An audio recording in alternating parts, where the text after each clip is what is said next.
সকলোকে পুনৰ স্বাগত জনাইছোঁ অন্য এটা ভিডিঅ'লৈ। এই ভিডিঅ'টো মই এটা বিশেষ কাৰণ বনাইছোঁ, কাৰণ মই আহিছোঁ কোকৰাঝাৰ। তো বহুতে মোৰ ষ্টেটাছত দেখি পেলাই কৈ আছে যে মই কোকৰাঝাৰ কিয় আহিছোঁ, মই চাইট এডমিশ্যন কিয় লৈছোঁ। গোটেই ভিডিঅ'টো সম্পূৰ্ণকৈ চাওক, প্ৰথমৰ পৰা শেষলৈকে সকলোবোৰ ছাছপেন্স ইয়াতে গম পাই যাব, ঠিক আছে। তো ইয়াৰ ভিডিঅ'টো ষ্টাৰ্ট কৰাৰ আগতে কৈ লওঁ, আমাৰ এজন অসমৰ এতিয়া এজন বহুত পপুলাৰ এক্টৰ নিপুণ গোস্বামী আজি তেখেতৰ দেহাৱসান হৈছে। তেখেত আমাৰ মাজত আৰু নাই। তেখেতৰ বিদেহী আত্মাৰ চিৰশান্তি লাভ কৰক। তেখেত য'তেই আছে কুশলে থাকক আৰু ভালদৰে থাকক। তাৰপৰাই আমাৰ অসমৰ ইণ্ডাষ্ট্ৰিটোত আশীৰ্বাদ কৰক, যাতে অসমৰ ইণ্ডাষ্ট্ৰিটো আৰু আগবাঢ়ি যায়। কাৰণ তেখেতসকলে আছিলে একোটা আমাৰ অসমৰ চলচ্চিত্ৰ জগতৰ ভূটা তৰা, যিয়ে আমাৰ অসমৰ চলচ্চিত্ৰ জগতখন বহুত ওপৰলৈ লৈ গৈছিলে, একদম সেই 90s পৰাই। কাৰণ তেখেতসকলেতো একদম পূৰা আগৰ এক্টৰ ন, একদম আমাৰ 1970s পৰাই তেখেতসকলে কাম কৰি আহিছে অসমৰ চিনেমা জগতত। তো তেখেতসকলৰ যি চিনেমাৰ যি এক্সপিৰিয়েঞ্চ, তেখেতসকলৰ যিবোৰ চিনেমা কৰিছিলে, সেই চিনেমাবোৰ বহুত ধৰণৰ কাহিনী আছিলে, চাই ভাল পায় মানুহে। তেতিয়াৰ যিটো অসমৰ চলচ্চিত্ৰ জগতখন বহুত ওপৰলৈ লৈ গৈছিলে, ঠিক আছে। আমাৰ অসমৰ চলচ্চিত্ৰ জগতখন তেতিয়াতো মানুহে চিনেমা বুলি ক'লে গোটেই গৰু গাড়ী ভাড়া কৰি চাবলৈ গৈছিলে এটা সময়ত। কাৰণ আমাৰো মনত আছে, আমাৰ ঘৰতো গৰু গাড়ী আছিলে। মা দেউতাহঁতে কয় যে আমি আগতে চিনেমা আহিলে, অসমৰ এনেকৈ হলত চিনেমা দি আছে বুলি ক'লে কি কৰে, গৰু গাড়ী ভাড়া কৰি, ম'হ গাড়ী ভাড়া কৰি গাঁৱৰ পৰা হিলডল ভাঙি চিনেমা চাবলৈ যায় সেইটো যুগত। তো সেই তেতিয়াৰ পৰাই তেখেতসকলৰ কেনেকুৱা বলিষ্ঠ মানে পাৰফৰ্মেঞ্চ আছিলে সেই চিনেমা জগতত। সেইসকলৰ যি অৱদান আমাৰ অসমীয়া চিনেমা জগতখনলৈ, ছবি জগতত, সেইবোৰ কেতিয়াও পাহৰিব নোৱাৰি। সেইবোৰ চিৰযুগমীয়া হওক, সেইবোৰ যাতে আমাৰ নৱপ্ৰজন্মই আঁকোৱালি লওক, নৱপ্ৰজন্মই তেখেতসকলক আৰু শ্ৰদ্ধা কৰক, তাৰে কামনা কৰিছোঁ। আৰু তেখেতৰ বিদেহী আত্মাৰ চিৰশান্তি যাতে লাভ কৰে, তাকে কামনা কৰিছোঁ। তো ভিডিঅ'টো এতিয়া আৰম্ভ কৰোঁ, মোৰ ভিডিঅ'টো। তো মই কোকৰাঝাৰ চাইলৈ কিয় আহিছোঁ সেই সকলো কথাবোৰ ইয়াত গম পাব ভিডিঅ'টোত। তো ভিডিঅ'টো প্ৰথমৰ পৰা আৰম্ভ কৰিছোঁ বাৰু। Good morning from Kokrajhar.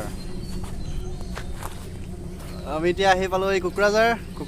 এতিয়া আমি এইফালে যাম। কোকৰাঝাৰ ডিষ্ট্ৰিক্ট এইটো চাইডে আছে। এতিয়া ধুবুৰী ডিষ্ট্ৰিক্টত আছোঁ, এইখন বাহালপুৰ বুলি কয়। আমি এইটো চাইডে যাম, বিলাসীৰ পৰা ধুবুৰী। এতিয়া আমি ধুবুৰী ডিষ্ট্ৰিক্টত আছোঁ, কোকৰাঝাৰ এইটো চাইডে যাব লাগিব। আমাৰ গেধি আছে। এইখন বড়োলেণ্ড টুৰিজিম হয়। চক্ৰশিলা ৱাইল্ড লাইফ চেঞ্চুৰী, 14 kilometre, Diplai Beel 25 kilometre, Dhir Beel 23 kilometre, paragliding tourism 30 kilometre, florican garden 20 kilometre যাবলৈকে। ইয়াত আপোনালোকে BTC হেডকোৱাৰ্টাৰ 28 কিলোমিটাৰ ইয়াৰ পৰা হয়। আমি এতিয়া গৈ আছোঁ এটা সুন্দৰ ৰাস্তা, সুন্দৰ নেচাৰেল পৰিৱেশৰ মাজে মাজে এটা ৰাস্তা। এই ৰাস্তাটো কঁঠালগুৰিলৈ গৈ আছে কোকৰাঝাৰ ডিষ্ট্ৰিক্টলৈ আমি এতিয়া সোমাম। এতিয়া আমি ধুবুৰী ডিষ্ট্ৰিক্টত আছোঁ। এটা সুন্দৰ ৰাস্তা দেখিবলৈ পাইছে, গছবোৰ ইমান ধুনীয়া ধুনীয়া গছ, এই গছবোৰ, আৰু কুঁৱলী পৰি আছে ৰাতিপুৱা। মই এতিয়া 6টা বজাত গৈ আছোঁ। তো আমি আহি পালোঁ কোকৰাঝাৰ। এতিয়া কোকৰাঝাৰ পাই পেলাই এতিয়া আমি বেটেৰী ৰিক্সাত গৈ আছোঁ চাইলৈ। বৰহল কি আছিলে এখন, বহলপুৰ, কঁঠালগুৰিহে এইখন। বহলপুৰৰ পৰা কঁঠালগুৰি আহিলোঁ। কঁঠালগুৰিৰ পৰা এতিয়া আমি গৈ আছোঁ চাইত আমি তাত ফুটিমগৈ। তাত যদি আমাক আজি থাকিবলৈ দিয়ে ভালেই, নহ'লে আমি আকৌ ইয়াত আহি হোটেল ল'ব লাগিব কঁঠালপুৰত।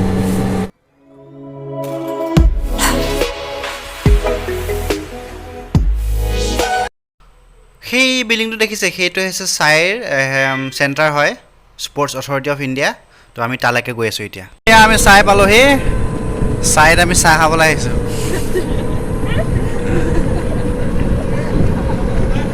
ধুনীয়াকৈ কেটলি পিঠা বনাই আছে। খেলা আৰম্ভ হৈ আছে, ঐ প্ৰেক্টিচ চলিয়ে আছে।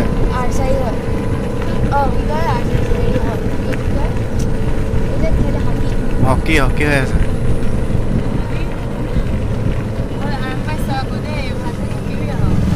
চাই এই আমি আহি পালোঁহি এতিয়া স্পৰ্টছ অথৰিটি অফ ইণ্ডিয়া চাই চমুকৈ। আহি পালোঁহি চাই। আমাৰ চাই এতিয়া কোনে এডমিশ্যন লৈছে সেইটো পিছতহে ক'ম, এতিয়া নকওঁ। মই লৈছোঁ নে বেলেগ কোনোবাই লৈছে। এইখনেই হৈছে চাই স্পৰ্টছ অথৰিটি অফ ইণ্ডিয়া। ইয়াৰ ভিতৰত সোমাই লওঁ, তাৰপিছত দেখাম পৰিৱেশ, ইয়াৰ পৰিৱেশ। আহিয়ে ৰাতিপুৱাই এথলিটৰ ব্ৰেকফাষ্ট কৰিবলৈ ইয়াত সুবিধা অকণ পালোঁ। এতিয়া মই খাই আছোঁ গাখীৰ, ডিম, কল, চুজি, ব্ৰেড, বৰ সুন্দৰ। এই যে ষ্টেচুটো দেখিছে, এই ষ্টেচুটো ইয়াত কেইদিনমানৰ আগতে ISPL হৈ গৈছে বড়োলেণ্ডৰ। তো সেইটোৰ বাবে এইটো বনোৱা হৈছিলে বৰ সুন্দৰকৈ।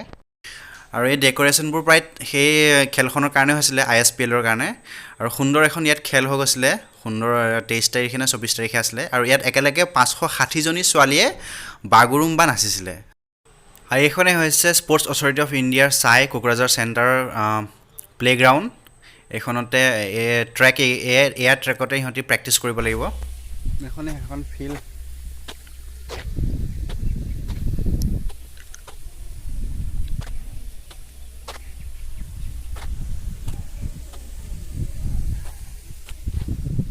এইটো মুভেবল বাথৰুম, এইটো লৈ ঘূৰি ফুৰিব পাৰি।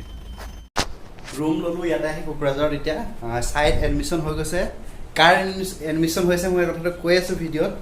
চ' SAI sports authority of India তাত এডমিশ্যন হ'ল আজি, আৰু কাইলৈৰ পৰা ট্ৰেইনিং ষ্টাৰ্ট হৈ যাব। এতিয়া এটা ৰুম লৈ লৈছোঁ ইয়াতে কোকৰাঝাৰ, এখন কঁঠালগুৰি বুলি কয়, 7 ব্ৰাদাৰ্ছ হোটেলত। চ' ৰুমকেইটা মই ৰুমটো দেখাইছোঁ এবাৰ। খুলি পেলাই প্ৰথমৰ পৰা এনেকৈ এণ্ট্ৰেঞ্চ কৰি দেখাইছোঁ। এইটো ৰুমৰ বেলকনি মোৰ। বেলকনি ধুনীয়া ভিউ, কঁঠালগুৰি কোকৰাঝাৰ টাউনৰ এখন বজাৰ। চ' এইটো ৰুম 207।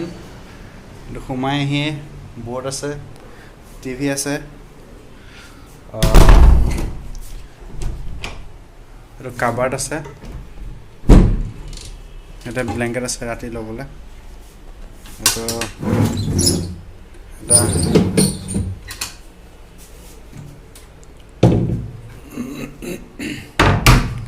এইটো মই তো ভাত খাই আহিছোঁ, পেটটো অকণ বেছি লাগিছে। এইটো বাথৰুমো ঠিকে আছে, বাথৰুমৰ লাইটটো দিছিলে কোম্পানীত। এইটো বাথৰুমত পানী গৈ আছে, আৰু এইফালে এইটো বাথৰুমৰ মিৰৰ অকণমান লেতেৰা হৈ আছে। তো এইটোৱে সৰু সুৰা ৰুম, ছিংগুল।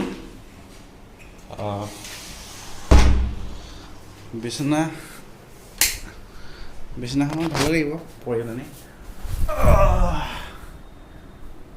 ৰাতিটো বাছত শুব নোৱাৰিলোঁ, এনেকুৱা টোপনি আহিছে। 6টা বজাতে নমাই দিলেহি বহলপুৰত। এতিয়া বিন্দাছ গাটো ধুই শুম পূৰা ধুনীয়াকৈ, আকৌ শুই উঠি ভিডিঅ' বনাই আছোঁ। Bye bye. এতিয়া কৈ আছোঁ ছাইট একচুৱেলি এডমিশ্যন লৈছে কোনে। ছাইট এডমিশ্যন লৈছে মোৰ মাজু খুৰাৰ মাজুজনী ছোৱালী। তাইৰ এডমিশ্যন হৈছে, তাই আণ্ডাৰ-16 খেলিব। তো তাই এথলিট হয়, 200 আৰু 100 তাই খেলে। 200 আৰু 100 মিটাৰ খেলে, আৰু লং জাম্পো তাই মাৰে। তো ইয়াত তাই ট্ৰায়েল দিছিলে আজিৰ পৰা প্ৰায় 3 মাহমানৰ আগতে, মেবি 2টা ইভেণ্ট হৈছিলে, খেলিবলৈ আহিছিলে। তাত তাই চবতে ৰিজাল্ট ভাল হৈছিলে, ফাৰ্ষ্ট আহিছিলে। তো তাৰ পৰা চিলেকশ্যন হৈছে, SAI স্পৰ্টছ অথৰিটি অফ ইণ্ডিয়াই তাইক চিলেকশ্যন কৰিছে। তো ইয়াত এডমিশ্যন হৈছে। ইয়াৰ এডমিশ্যন প্ৰচিডিউৰবোৰ এনেকুৱা, ইয়াত আপোনাৰ মানে স্পৰ্টছ অথৰিটি অফ ইণ্ডিয়াই পঢ়ুৱাব, তাত ট্ৰেইন কৰাব আপোনাক। আপোনাৰ স্পেচিয়েল এৰিয়াবিলাকত ট্ৰেইন কৰাব, যিবিলাক আপোনালোকে নেশ্যনেল লেভেলত খেলিবলৈ পাব। আপোনাৰ নেশ্যনেল লেভেলত আপোনাক খেলিবলৈ এটা আপোনাক মানে বনাব উপযুক্ত, যিটো আপোনাৰ মানে শাৰীৰিক চৰ্চা লাগে, যেনেকৈ আপোনাৰ প্ৰেক্টিছ কৰিব লাগে, সেইবিলাক ইয়াত কৰাব, যেনেকৈ আপুনি সেই ফিল্ডখনত এক্সপাৰ্ট হয়। আৰু ছাইড বাই ছাইড আপোনালোকে ওচৰৰ স্কুল আছে, ওচৰৰ স্কুলত এডমিশ্যন ল'ব পাৰে, তাত পঢ়া শুনাও কৰিব পাৰে। তো ৰাতিপুৱা ট্ৰেইনিং হয় আৰু ইভিনিং ট্ৰেইনিং হয় ইয়াত। তো এইটোৱে হৈছে ইয়াৰ ভিডিঅ'। মই একচুৱেলি এডমিশ্যন লোৱা নাই, মোৰ ভণ্টিয়ে এডমিশ্যন লৈছে ছাইড। তো তাই এথলিট হয়, তাই মানে বহুত খেলাত আগৰ পৰাই মন আছে। তো ইয়াত খেলিবলৈ তাই চান্স পালে, চিলেক্টেড হ'ল। তো এডমিশ্যন ল'ব লগা হ'ল, সেইকাৰণে থ'বলৈ আহিব লগা হ'ল। তো ভিডিঅ'টো ইমানেই। ভিডিঅ' যদি চাই ভাল পালে চেনেলটো ছাবস্ক্ৰাইব কৰিব। 1K ছাবস্ক্ৰাইব সোনকালে কৰি দিয়ক। আপোনালোকে কৰি দিয়ে আৰু, কাৰণ আপোনালোকেই মেইন আৰু ন, ছাবস্ক্ৰাইবটো কৰি দিয়া। গতিকে 1K ছাবস্ক্ৰাইব কৰি দিয়ক অতি সোনকালে। ভিডিঅ'বোৰ লাইক, কমেণ্ট, শ্বেয়াৰ সকলোবোৰ কৰি দিব। Bye bye.